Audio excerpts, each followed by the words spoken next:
ಎಲ್ಲರಿಗೂ ನಮಸ್ಕಾರ. Welcome to my channel. ಇವತ್ತಿನ ವಿಡಿಯೋದಲ್ಲಿ ವರಮಹಾಲಕ್ಷ್ಮಿ ಅಮ್ಮನವರಿಗೆ ದೇವಸ್ಥಾನದ ಶೈಲಿಯಲ್ಲಿ ಬೆಲ್ಲದ ಅನ್ನ ಪ್ರಸಾದವಾಗಿ ನೈವೇದ್ಯಕ್ಕೆ ಯಾವ ರೀತಿಯಾಗಿ ಮಾಡೋದು ತುಂಬ ಪರ್ಫೆಕ್ಟ್ ಆಗಿ ಅಂತ ತಿಳಿಸ್ಕೊಡ್ತಾ ಇದ್ದೀನಿ. ನೀವು ಸಹ ಇದೇ ವಿಧಾನದಲ್ಲಿ ಟ್ರೈ ಮಾಡಿದ್ದೆ ಆದರೆ ತುಂಬ ಪರ್ಫೆಕ್ಟ್ ಆಗಿ ದೇವಸ್ಥಾನದಲ್ಲೆಲ್ಲ ಯಾವ ರೀತಿಯಾಗಿ ಇರುತ್ತಲ್ಲ ನಿಮ್ಮನಲ್ಲೂ ಸಹ ದೇವರಿಗೆ ನೈವೇದ್ಯ ಪ್ರಸಾದವನ್ನು ಮಾಡಿ ಅರ್ಪಿಸ್ಬೋದು.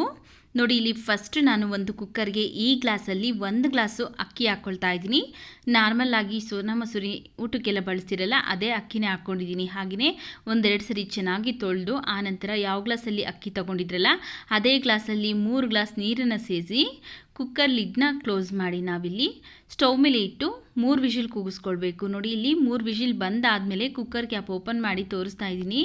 ಕಂಪ್ಲೀಟಾಗಿ ಇದು ಪ್ರೆಷರ್ ಎಲ್ಲ ಹೋದ್ಮೇಲೆ ನಾನಿಲ್ಲಿ ಓಪನ್ ಮಾಡ್ಕೊಂಡಿದ್ದೀನಿ. ಅನ್ನ ಎಲ್ಲ ಚೆನ್ನಾಗಿ ಬೆಂದಿದೆ. ಇದೇ ರೀತಿಯಾಗಿ ಸ್ಪೂನಿಂದ ಚೆನ್ನಾಗಿ ಮ್ಯಾಶ್ ಮಾಡ್ಕೊಳ್ಬೇಕು. ನಾವು ಚೆನ್ನಾಗಿ ಬೇಯಿಸಿರೋದ್ರಿಂದ ಸ್ಪೂನ್ನಲ್ಲೇ ಚೆನ್ನಾಗಿ ಮ್ಯಾಶ್ ಆಗಿಬಿಡುತ್ತೆ. ನೋಡಿ, ಈ ರೀತಿಯಾಗಿ ಚೆನ್ನಾಗಿ ಮ್ಯಾಶ್ ಮಾಡ್ಕೊಂಡ ನಂತರ ಈಗ ಇದಕ್ಕೆ ನಾನು 1 ಗ್ಲಾಸ್ ನೀರನ್ನು ಸೇರಿಸ್ತಾ ಇದ್ದೀನಿ. ಯಾವ ಗ್ಲಾಸಲ್ಲಿ ಅಕ್ಕಿ ತೊಗೊಂಡಿದ್ರಲ್ಲ ಅದೇ ಗ್ಲಾಸಲ್ಲಿ ನೀರನ್ನು ಸೇರಿಸಿ ಚೆನ್ನಾಗಿ ಮತ್ತೆ ಒಂದ್ಸರಿ ನಾನಿಲ್ಲಿ ಇವಿಷ್ಟು ಚೆನ್ನಾಗಿ ಮಿಕ್ಸ್ ಆಗೋ ಥರ ಮಿಕ್ಸ್ ಮಾಡ್ಕೊಳ್ತಾ ಇದ್ದೀನಿ. ನೋಡಿ, ಇಲ್ಲಿ ಇಷ್ಟು ಸಾಫ್ಟಾಗಿ ಇರಬೇಕು ಅನ್ನ ಅನ್ನೋದು. ಚೆನ್ನಾಗಿ ಮ್ಯಾಶ್ ಮಾಡ್ಕೊಂಡಿದ್ದೀನಿ. ಈಗ ಇದನ್ನು ಸೈಡ್ಗೆ ಇಟ್ಟು ಫಸ್ಟು ನಾವಿಲ್ಲಿ ಬೆಲ್ಲ ಕರಗಿಸ್ಕೊಳ್ಬೇಕು. ಅದಕ್ಕೋಸ್ಕರ ಸ್ಟವ್ ಮೇಲೆ ಒಂದು ಪಾತ್ರೆ ಬಿಸಿಗಿಟ್ಟು ನಾವು ಯಾವ ಗ್ಲಾಸಲ್ಲಿ ಅಕ್ಕಿ ತೊಗೊಂಡಿದ್ರಲ್ಲ ಅದೇ ಗ್ಲಾಸಲ್ಲಿ 2 ಗ್ಲಾಸು ಬೆಲ್ಲ ಹಾಕ್ಕೊಳ್ತಾ ಇದ್ದೀನಿ.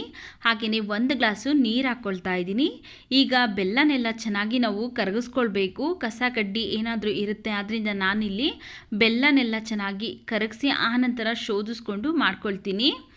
ನೀವು ಬೇಕಿದ್ರೆ ಸ್ವಲ್ಪ ಸ್ವೀಟ್ ಜಾಸ್ತಿ ಬೇಕು ಅನ್ನೋರು 3 ಗ್ಲಾಸ್ ಬೇಕಾದರೂ ಹಾಕ್ಕೊಳ್ಬೋದು ಅಥವಾ 2.5 ಗ್ಲಾಸ್ ಬೇಕಾದರೂ ಬೆಲ್ಲನ ಸೇರಿಸ್ಕೊಳ್ಬೋದು. ನಾನಿಲ್ಲಿ ಮಾಡ್ಕೊಂಡಿರುವಂತಹ ಸಿಹಿ ಮೀಡಿಯಮ್ ಆಗಿ ಇರುತ್ತೆ.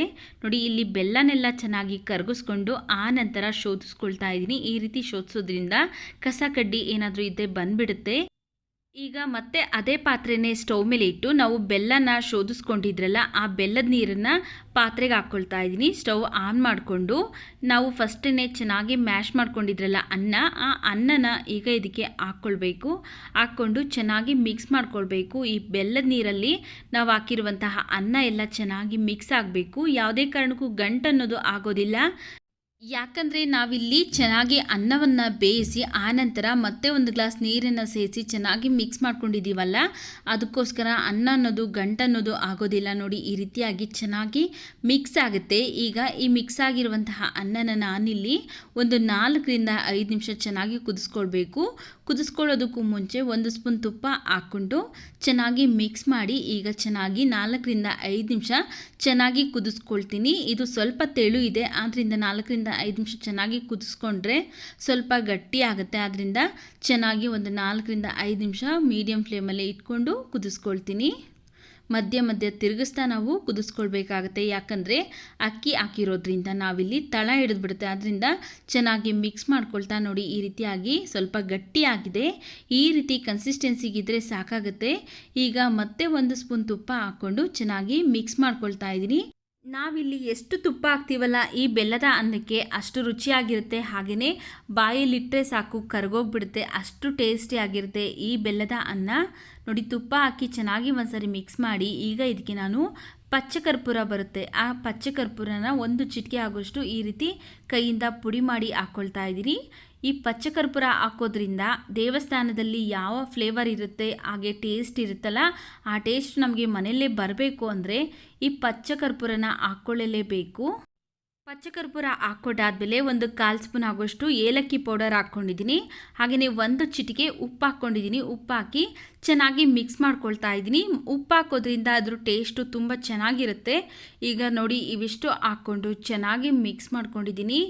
ನೋಡಿ, ಪ್ರಸಾದನೂ ಸಹ ಕರೆಕ್ಟಾಗಿ ಹದವಾಗಿ ರೆಡಿಯಾಗಿದೆ. ಈಗ ಇದನ್ನು ಸೈಡ್ಗಿಟ್ಟು ನಾವು ತುಪ್ಪದಲ್ಲಿ ದ್ರಾಕ್ಷಿ ಗೋಡಂಬಿ ಹುರ್ಕೊಳ್ಳೋದಕ್ಕೋಸ್ಕರ ಒಂದು ಪ್ಯಾನ್ ಬಿಸಿಗಿಟ್ಟು ಅದಕ್ಕೆ ನಾನು 1 ಟೇಬಲ್ ಸ್ಪೂನ್ ಆಗೋಷ್ಟು ತುಪ್ಪ ಹಾಕ್ಕೊಂಡಿದ್ದೀನಿ. ತುಪ್ಪ ಚೆನ್ನಾಗಿ ಕರಗಿದಾದಮೇಲೆ 2 ಟೇಬಲ್ ಸ್ಪೂನ್ ಆಗೋಷ್ಟು ಗೋಡಂಬಿ ಹಾಕ್ಕೊಳ್ತಾ ಇದ್ದೀನಿ. ಗೋಡಂಬಿ ಹಾಕ್ಕೊಂಡು ಚೆನ್ನಾಗಿ ಫ್ರೈ ಮಾಡಿ ಈಗ ಇದಕ್ಕೆ ನಾನು ಒಣ ದ್ರಾಕ್ಷಿನೂ ಸಹ ಹಾಕ್ಕೊಳ್ತಾ ಇದ್ದೀನಿ. ಹಾಕ್ಕೊಂಡು ಇವಿಷ್ಟು ಚೆನ್ನಾಗಿ ಫ್ರೈ ಮಾಡ್ಕೊಳ್ಬೇಕು. ನೋಡಿ, ಈಗ ಫ್ರೈ ಆಗಿದೆ. ಲೈಟಾಗಿ ಕಲರ್ ಚೇಂಜ್ ಆದಮೇಲೆ ಸ್ಟವ್ ಆಫ್ ಮಾಡಿಕೊಂಡು ತುಪ್ಪದ ಸಮೇತನೇ ಈ ಪ್ರಸಾದಕ್ಕೆ ಈಗ ನಾನು ತುಪ್ಪದಲ್ಲೇ ಹುರ್ಕೊಂಡಿರುವಂತಹ ದ್ರಾಕ್ಷಿ ಗೋಡಂಬಿ ಹಾಗೆಯೇ ಅದರಲ್ಲಿರುವಂತಹ ತುಪ್ಪನೂ ಸಹ ಹಾಕ್ಕೊಂಡು ಚೆನ್ನಾಗಿ ಮಿಕ್ಸ್ ಮಾಡ್ಕೊಳ್ತಾ ಇದ್ದೀನಿ. ನೋಡಿ, ಈಗ ಘಮಘಮಿಸುವಂತಹ ದೇವಸ್ಥಾನದ ಶೈಲಿಯಲ್ಲಿ ಮಾಡುವಂತಹ ಗೂಡನ್ನ ಅಥವಾ ಬೆಲ್ಲದ ಅನ್ನ ಪರ್ಫೆಕ್ಟಾಗಿ ರೆಡಿಯಾಗಿದೆ. ನೋಡಿದ್ರಲ್ಲ ಎಷ್ಟು ಸುಲಭವಾಗಿ ದೇವಸ್ಥಾನದ ಶೈಲಿಯಲ್ಲಿ ಅಮ್ಮನವರಿಗೆ ನೈವೇದ್ಯವಾಗಿ ಪ್ರಸಾದ ಮಾಡುವಂತಹ ಬೆಲ್ಲದ ಅನ್ನ ಯಾವ ರೀತಿ ಮಾಡೋದು ಅಂತ ನೀವು ಸಹ ಇದೇ ವಿಧಾನದಲ್ಲಿ ಟ್ರೈ ಮಾಡಿ ಅಮ್ಮನವರಿಗೆ ನೈವೇದ್ಯ ಮಾಡಿ. ಈ ವಿಡಿಯೋ ನಿಮಗೆ ಇಷ್ಟವಾಗಿದೆ ಅನಿಸಿದ್ರೆ ವಿಡಿಯೋಗೆ ಲೈಕ್ ಮಾಡಿ, ವಿಡಿಯೋವನ್ನು ಶೇರ್ ಮಾಡಿ, ನಮ್ಮ ಚಾನಲ್ಗೆ ಸಬ್ಸ್ಕ್ರೈಬ್ ಮಾಡಿ ಸಪೋರ್ಟ್ ಮಾಡಿ ಸ್ನೇಹಿತರೆ.